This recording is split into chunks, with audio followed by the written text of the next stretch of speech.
Hi, I'm Azeem Banatwalla and I am under house arrest because of quarantine. Now, a couple of weeks ago, I had a chat with Veer Gupta on his podcast and it was pretty fun. We spoke about comedy and staying woke or not staying woke. And you should listen to it. I think you'll enjoy it.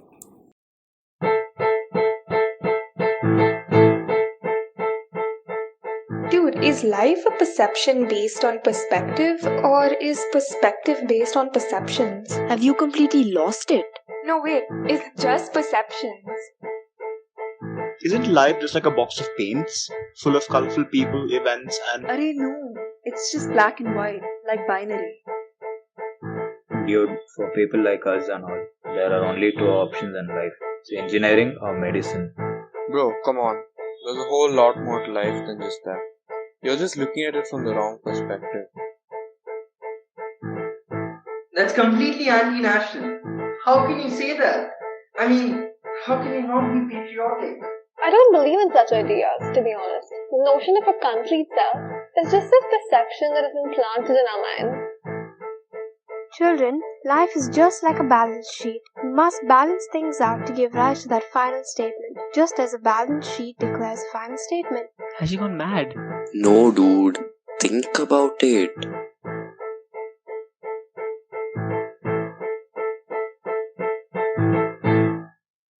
Perspections. Life through perspectives and perceptions.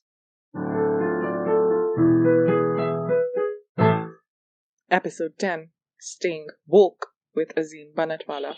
Hello everyone and welcome to the show. My name is Vir Gupta.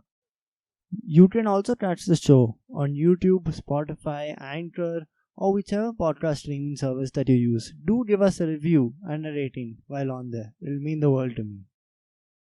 And my guest today is someone who in my opinion is the best comic in the country. He's famously known to be a part of the comedy collective called EIC or East India Comedy. He's also a co-host on two of my favorite podcasts, 442, which is a weekly sports podcast he hosts with Neville Shah, and Senti-Mental, which is a show based on mental health, which he hosts with his wife, Sana Khan. So, without further ado, I bring on Azeem Banatwalla. Yay, thank you. I agree with everything that you have said. Sitting in front of you, I'm just sort of finding it so overwhelming. I mean, I literally can't even look you in the eye, to be honest. No, that's okay. Both of us have the same problem and I can't look at people, right? It's social awkwardness. So let me just start off with this. You've been doing comedy for what, 10 years now? Close to 10 years. So what is the best thing that's ever happened? I think the best thing to happen to me was to decide to do comedy. Yeah? Yeah. Like, I didn't do a show for like 2 weeks before coming to do the show yesterday in Bangalore, and just because I'd been really stressed with work and podcast and this and that, and we adopted 2 cats and taking care of them. And there's just been stress all around, and just the thought of then going on stage was like, okay, I'm going on stage now, so now I can just forget about everything else and just enjoy being on stage with a ready show and just doing that. And then what's the best part of this job as a whole? I think the best part is just getting on stage and doing comedy. And is it that laugh that pushes you and motivates you to continue doing what you do? I mean, it's not really get the laugh. There's a certain level of comfort. It's almost like a second personality that I have, which is on stage, and it's much more comfortable being that person, because that person doesn't have like any responsibility or anything. He just has to be there for 1 hour and think about that 1 hour on stage without anything else interfering from life. So it's good that way. And otherwise, how often does this stage personality come out? Really, that person comes out after 2-3 drinks. Otherwise, I'm very reserved. I'm very boring. Everyone says that, a comedian must be a highly entertaining person and this and that, but no, I'm a damn boring person. I feel that there's this strange idea of comics having to be naturally funny. Yeah, I'm not naturally funny. I have had to work to become funny. I'm a natural writer, but the performance took like 6 years to come. I mean, going from that Gujarat joke to staying woke and... Oh yeah, I can't even stand to... every time someone comes and tells me, that Gujarat joke of yours, I'm like, take it off YouTube, but then it's also the video with the most views, so I have to keep it there. I mean, 4 years ago, even I was looking at it like, hey, this is nice. And then now I'm looking at it like, there's so much more to it. There's so much more people can do with comedy. Yeah, exactly. Like, we feel that about stuff that we've written like 6 months ago. Like, even the show that I'm touring right now, there's parts of it that I already hate. because I've done this so many times and it's so old. And like on stage yesterday, I was like, I need to release this show quickly because a lot of these jokes are getting dated. Like while I'm on stage, I'm doing the joke and I'm thinking in my head that अरे ये joke को निकालना पड़ेगा. Moving on to EIC. I mean, there was a clear divide in the age difference between the six of you. Yeah. Oh, did that ever mean that the shows were made in such a way to be consumed for two different audiences? Yeah. So Saurabh, Kunal and Atul would do an old people show about relationships, which is called Men Are From Bars. And Sapan, Sahil and me would do the young people show, which is called Backbenchers, which was basically a show about college life. Yeah, so that was like a show that we did for a good 2 years, I think. We would do it like at least once a month. Did it across cities and all of that. And it was fun. It was at that time because we were also like sort of just out of college and all of that. It felt good. Now as like 30-year-olds, it would be like, Backstreet Boys calling themselves boys. I still remember that Goa song which featured the three of you. And yeah, that was really funny. Yeah, so that Goa song was originally a part of Backbencher. Then that was the first song we wrote. Also, we realized at that time that a lot of the jokes were just like really misogynist and very like crass. When I talk about this on stage also, that nobody was born woke. Like you become woke after like the disapproving looks that other woke people give you and you're like, okay, fine, right, I shouldn't be doing it. It's just that nobody has this self-realization. It's just when you see other people and they're like, dude, this stuff is very bad, that's when you like realize it yourself. I mean, 5 years ago you'd still hear those jokes, but I feel things have changed, yeah. Yeah, I mean, you still hear them now also. You just go to Delhi once, you'll hear most of that happening in the comedy circuit. I think we were doing like borderline misogynistic stuff, but without any nuance or filter. Like for instance, like a Jim Jeffries or a Bill Burr can do that because they have the craft to be able to like say slightly horrible things, but get away with it because of how well they've done it. And nobody can like point a finger and say like they'll put it as a character or they'll just like make a joke and just have like that little sarcastic overtone to it, and then they're like, yeah, okay. So only if you read it as a script, and Jim Jeffries has done a bit about this. He got in trouble because some journalist wrote his jokes in words but without the intonation of voice. Oh god. And just when you read it as words, it sounds horrible. But when you hear it said, it's different. So it's about the craft. I mean, even I say a lot of horrible shit in this show. And I got a review of it, which is the exact effect that I'm going for. Somebody on Instagram posted saying, I felt attacked and I enjoyed it. That's what I'm going for. I want to challenge people's beliefs and have them enjoy it at the same time. But isn't that what essentially good comedy is about? To make you feel uncomfortable yet make you laugh?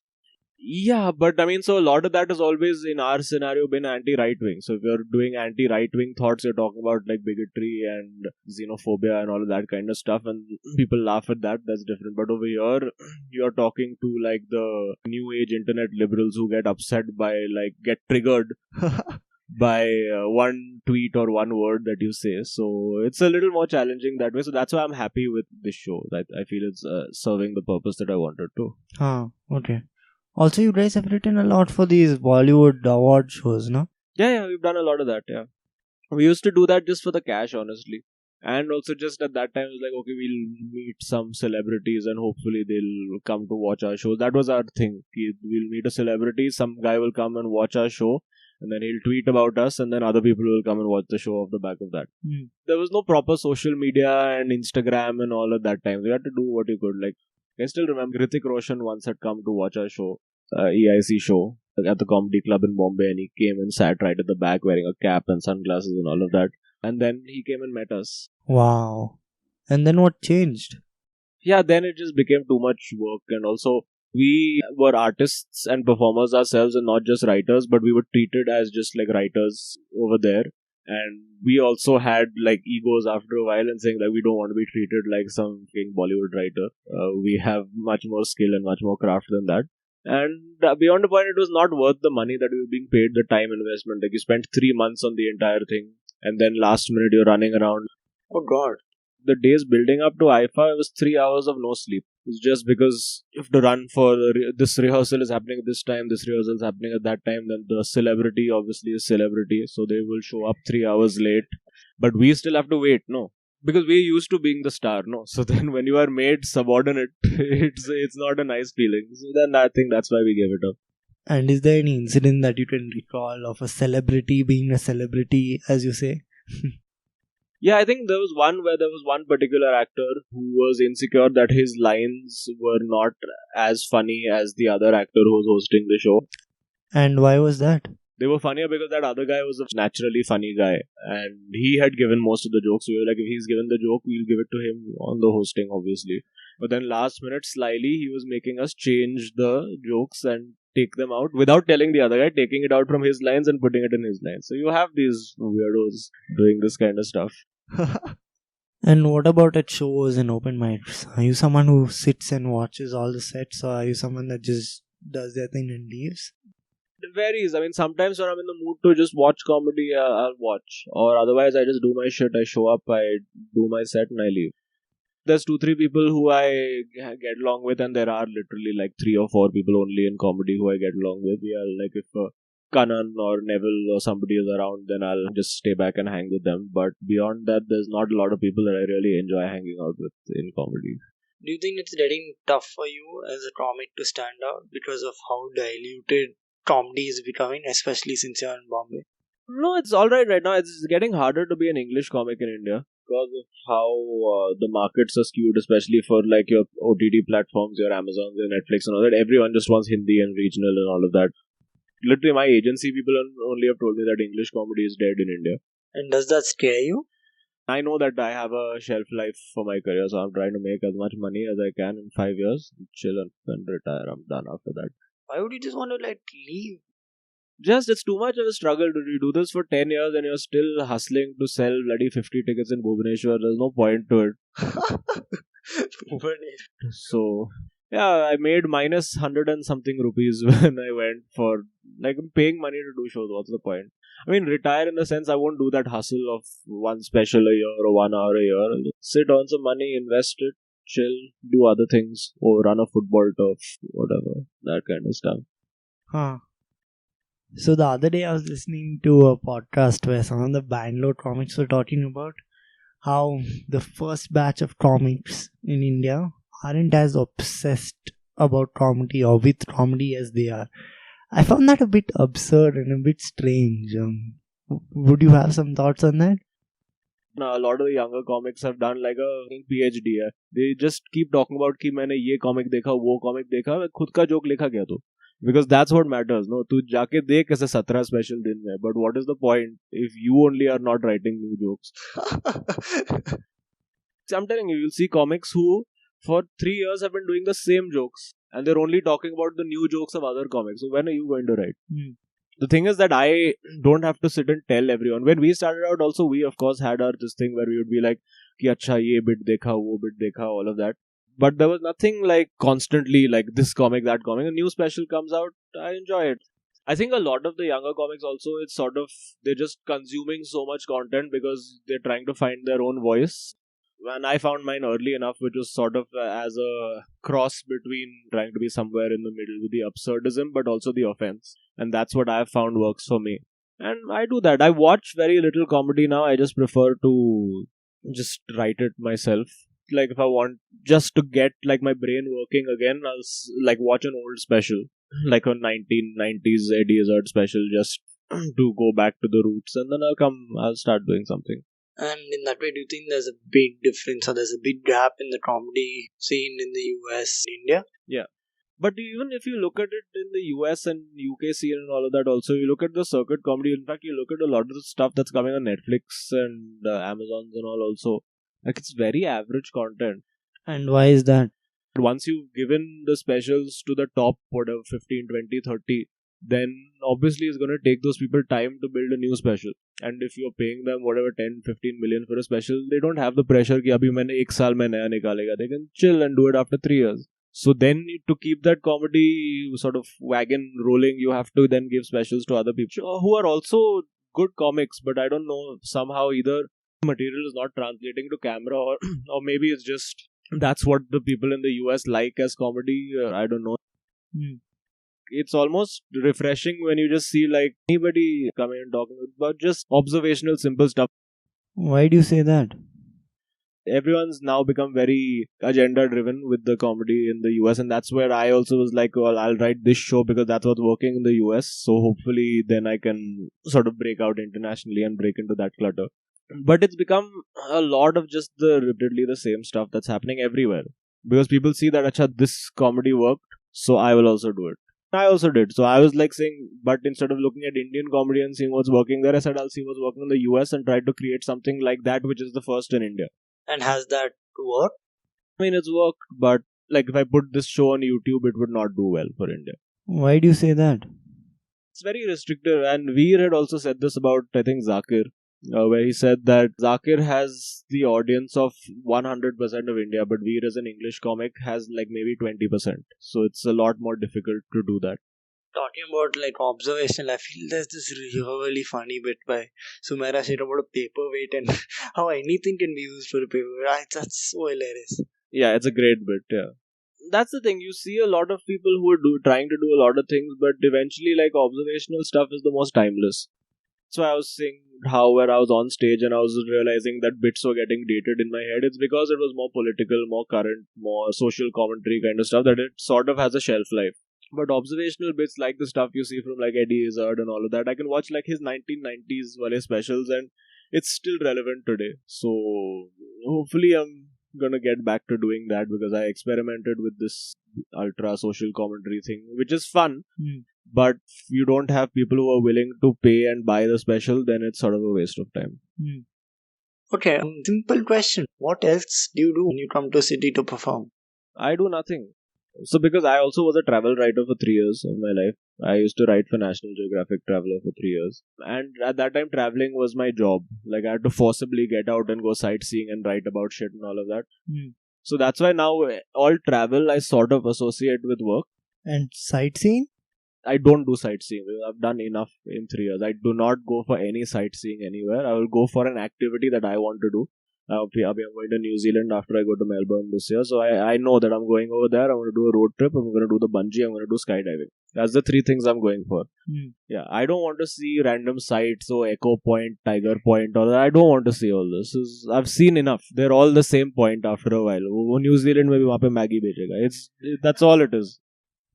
Moving on to something I really love. I love the weekly podcast 442, which is basically a football podcast / sports podcast, and it's with Level Shah. How come you went on to do it? Yeah, we've always wanted to do it. We were talking about doing it for ages, and now we're doing it. We're hoping to try to find a way to make some money off it, because it's just a sink of money right now. We've already spent more than 1 lakh on it.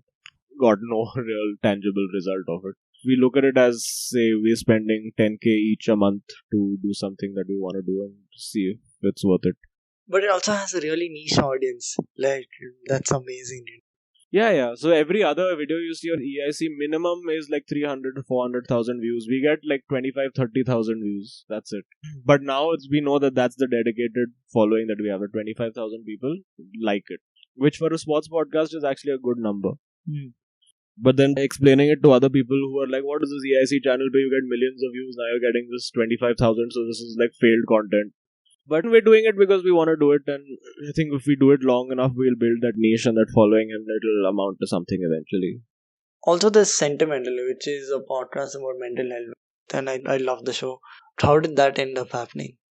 Senti-Mental was Sana's idea entirely. It's like she wanted to do that because she had a lot of mental health stuff. She was diagnosed with depression, anxiety, all of that, and then she went to therapy for a year and got better. And she would talk to a lot of people about therapy, and like other people just basically talking about therapy, bitching about the therapist, all of that. And she thought that this is content that people would want to hear.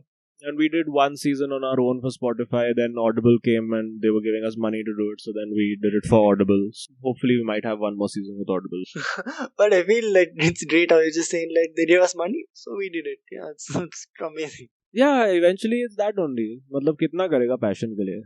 10 साल से passion. So passion we're doing now. 442 and all of that we're doing. I'm doing my live shows and not making money out of them for passion only. All the shit that actually makes money is when you get a deal like an Audible deal. Not a special? Special, barely anyone. So, I mean, there is money, but if you're like me, I spend a lot on my production to make the show look amazing. So, I spent like 70% of my budget on production. Wow. I remember the special, there were like faces of you all over the stage and all of that.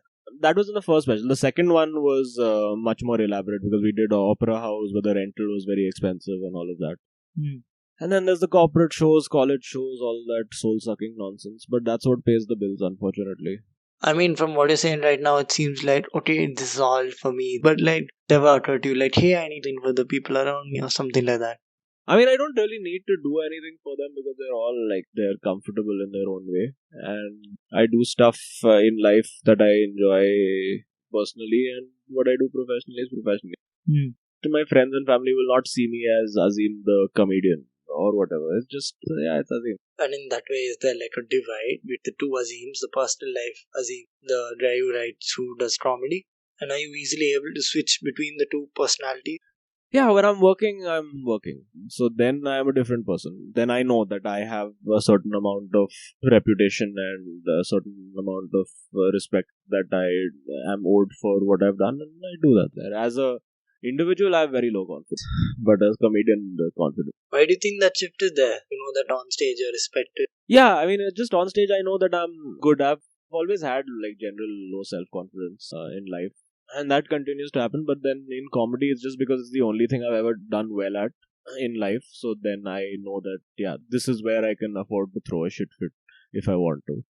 Do you feel like that's a constant and you know it for sure? Oh, it's not a constant and all. You never know. Like, that's why I said, no, English comedy is dying right now anyway. But I've maintained this since I started. Ki 2 saal baad kya hone wala hai pata nahi. So I've just always tried to save up as much money as I can. I splurge once in a while when I want to. But I make sure that I have a target in my head that I need to hit this amount in my bank account to be comfortable and live my life the way I want to, without having to do a lot of work. Matlab doing basic work. Even if it means just earning a normal, what like an IT professional salary would be after a few years of working, even if I was earning whatever 10 lakhs a year, which is what most people earn when they're like 27, 28 and after their MBA and all of that, I'll be like, yeah, that's enough for me. As long as I have like that backup money invested and sort of compounding for when I need it later in life. What about when it comes to friends? Is that like fixed circle of friends that is impenetrable to other people and you just hang out with them?